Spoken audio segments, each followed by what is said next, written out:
Bancada Fretilin no PLP apresenta documento para Tribunal Recurso Rodioso Fiscalização Abstrata Constitucionalidade para segunda alteração Lei Organização Judiciária.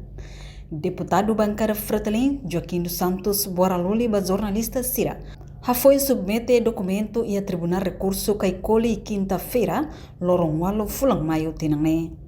Deputado Boraluli salienta bancada oposição rusuba Tribunal Recurso atu halau na Arhaneção Supremo Tribunal hodi julga ba norma ka klausula ida nebe viola Constituição RDTL. Bancada Fretilin ou bancada PLP apresenta queixa ida para Tribunal Recurso. Ornaba Lei número 4 2025 que foi em lei do Parlamento aprova e o Presidente promulga.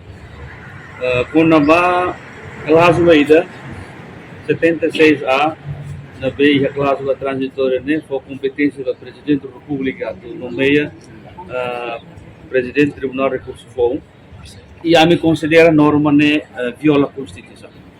Também mas a mais suba Tribunal de Recursos alau neknar nessa Supremo Tribunal atau julga norma ne tuir amin hanoi viola a Constituição. E a mim kata tribunal se julga tuir amin nia kami considera artigo 76 lei número 4 viola. Unemos deputado David Dias Ximenes mandate reforçar fiscalização abstrata ne atau mai husuba tribunal hodi retok ia inconstitucionalidade calai. Favor a favor. A mim mai apresenta fiscalização abstrata. Ela aos queixa. E procedimento legal que deve apresentar. Quando batida de fiscalização abstrata, fiscalização preventiva, né? E também o sujeito no tribunal atuareto e a inconstitucionalidade da lei. A mim lá halo queixa vai emercar. Então, kita buat sirap negara media, kita buat sirap pela controlar. Wensa, to bahira sirap a decisão de nepra, ou fali mai amo. Né?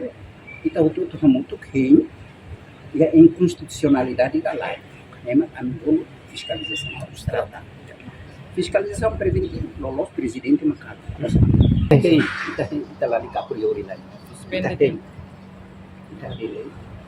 No bancada oposição nebe submete documento fiscalização abstrata ne, maka deputado David Dias Ximenes mandate, deputado Joaquim dos Santos Boraluli, no deputada bancada PLP Marianzelina Sarmento Lopes, inclui equipa técnico Cira Husi bancada Ruane. Portanto, a equipa oposição neto e edifício Tribunal Recurso e a tucusa nulo racing ida, leu minuto tolo nulo horas Timor-Leste, no submete documento quase minuto sa nulo racing liba nelarang. Reportagem Cesário Souza, Televisão Timor-Post. Janela informação ba emogoto, atua tem informação atual dia kliu, kita haluha, haneham botão subscribe, like, halo comentário, no fahe tutang ba media sosial hotu.